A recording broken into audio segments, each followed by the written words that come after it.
Krang people, this is Bella Mingming. Welcome or welcome back to my channel. Okay, for today's video, I'm going to enumerate to you the processes of filing a IR1 visa or CR1 visa or spousal visa from filing a petition until the immigration. Okay? So, let's get started.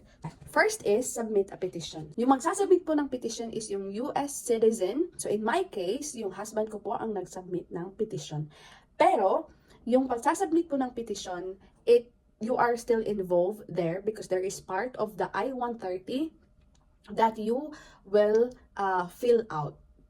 It's okay, he is going to fill out, but there are a lot of documents that you both need to prepare and submit. So these documents are for the US petitioner. They need a US evidence of US citizenship, which includes birth certificate if they are naturally born citizen of USA, or if not, naturalization. Next is yung US passport and permanent resident card. If not permanent resident card, it could also be the driver's license. So in my case, we uploaded naturalization certificate, US passport ng aking petitioner, and driver's license. Okay, next is the evidence of relationship. Marriage certificate. Yung marriage certificate nyo, yung PSA, yung scan lang din naman kasi lahat is we submitted it online. Scanned copy of a marriage certificate, Senomar, yung lahat, yung sa marriage certificate is lahat, yung marriage certificate from PSA, we also included there yung mga LCR, yung mga documents that we accomplished sa pag-file namin for our wedding. So may Senomar pa doon. But if you're going to get another Senomar, instead of Senomar, yung makukuha mo is advisory of marriage. So there. And if there is if one of you is previously married, it needs a divorce, dissolution of marriage or divorce papers. And then evidence of the bona fide of marriage, and then we uploaded there kasi we don't have joint of ownership of property. We don't have like that. So we just have a house lease contract. Even though he's not living with me in the Philippines, he's just visiting me, yung contract, yung rent contract, even though hindi naman siya uso talaga dun sa lugar namin, but I asked to make a contract. Ako na nga yung gumawa ng contract, and then I just asked the landlords to sign because I need it for these purposes. So in the contract, the tenants are me and my husband. It's already a proof na the marriage is really real. Next is, if you have children, you can attach there the certificate of your children kasi nakalagay naman doon na you are both the parents of the children. So it means that the marriage is real. Next is the another documentation of an ongoing relationship. In my case, if you have seen my video during the after yung interview ko, dala ko po doon yung print ko yung sinabit namin na ongoing relationship. We summarized there when did we meet, how did we meet, when was the wedding, where are our dates, honeymoon, ganon, where our trips together, every time he will visit Philippines, where do we go, and then nandun yung mga emotions. It's about, he's the ones in that letter, he's the ones narrating, so it's there how he's feeling of meeting me, meeting my parents, and then how happy I am to have him, how you just have to put there genuinely about the feeling of each other, yung ganun, para i-narrate doon.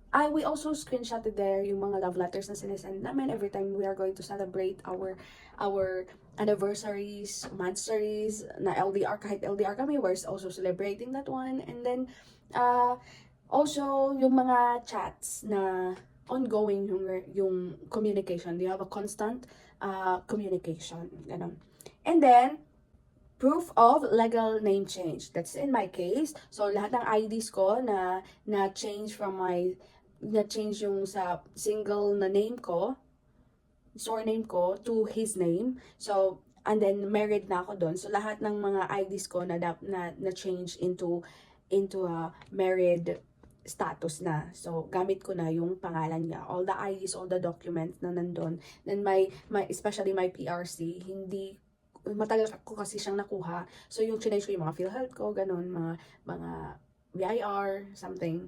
And, yung sa PRC ko na case, yung in-attach ko dun is yung form na I petitioned for my change of status and name.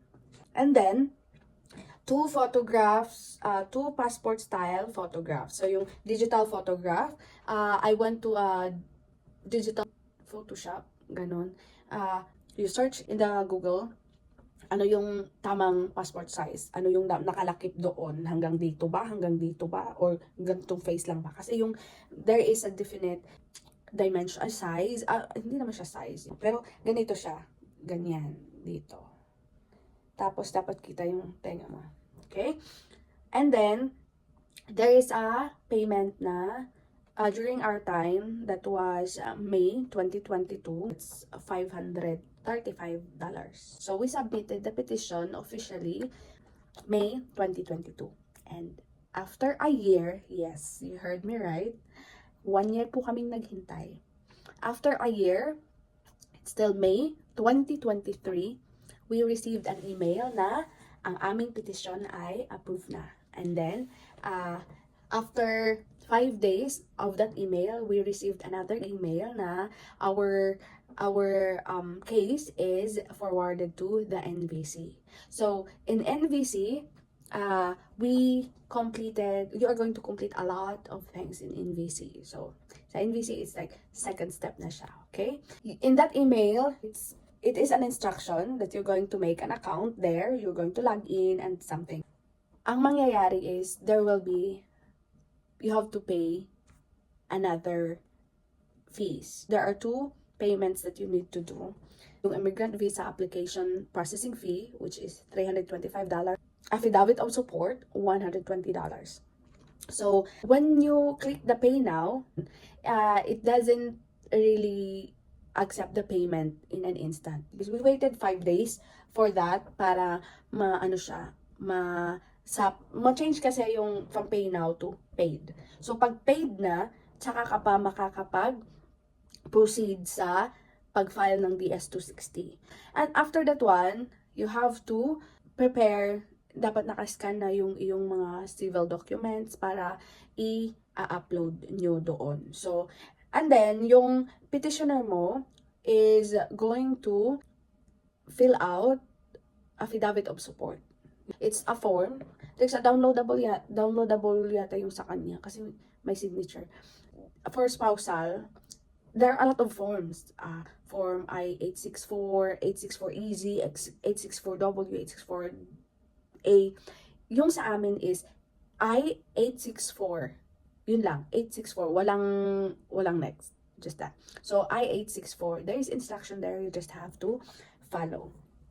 And then, in filing the affidavit of support, there are a lot of documents that needs to be uploaded.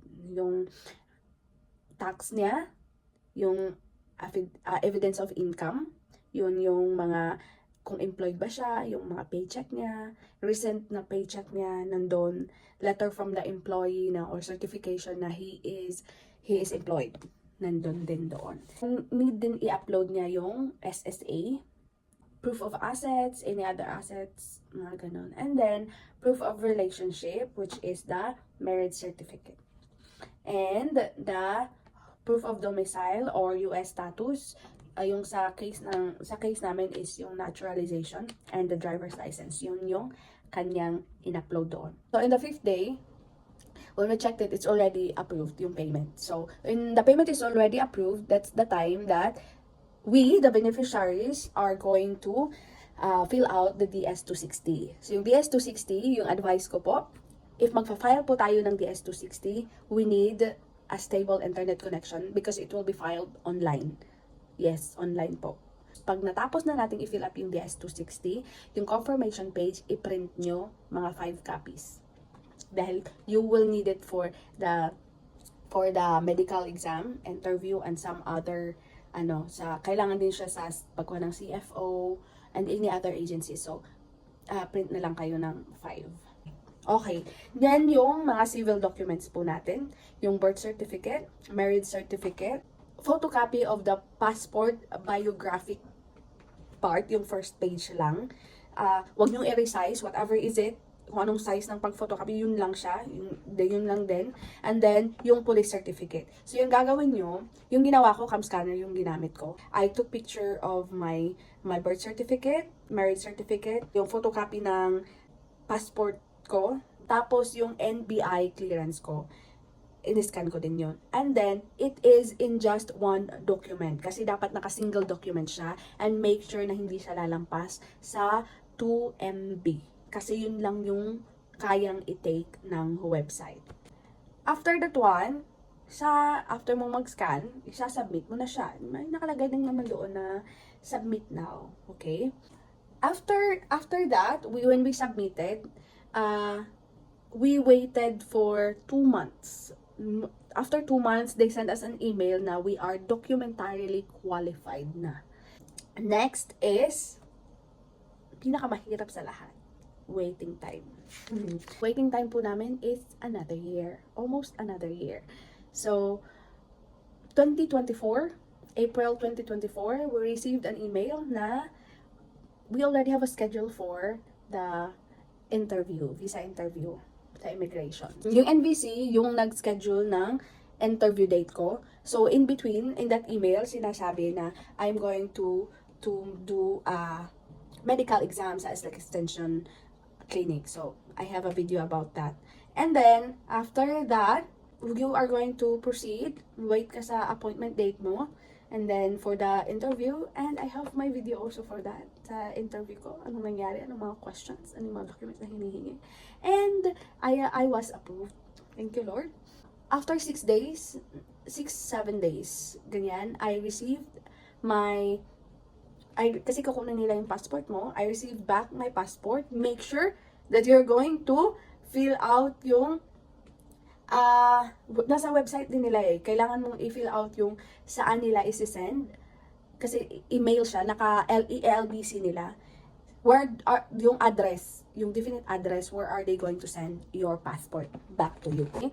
And then, after that, you have to schedule for the CFO certificate. Make sure na meron po kayong CFO certificate. Yung sa akin po, I went to the CFO office in Cebu City. Kasi yung sa Manila, it's very crowded. Napakarami and fully booked po sila. So, I went to Cebu. Make sure that if it is your first time to go to the USA, meron kang CFO.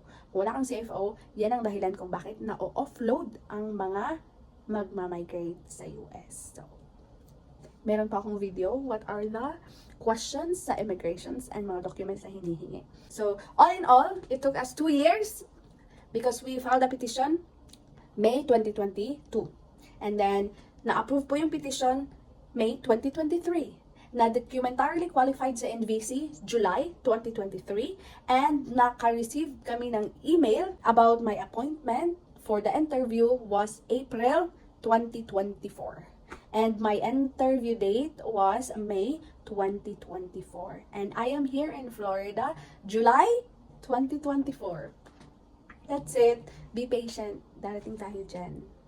And I am waiting for my SSN. I actually have received it 5 days after I arrived here. And I'm waiting for my green card now. So, it's worth the wait. 2 years. Be patient. Thank you. Please subscribe, like and subscribe. Thank you.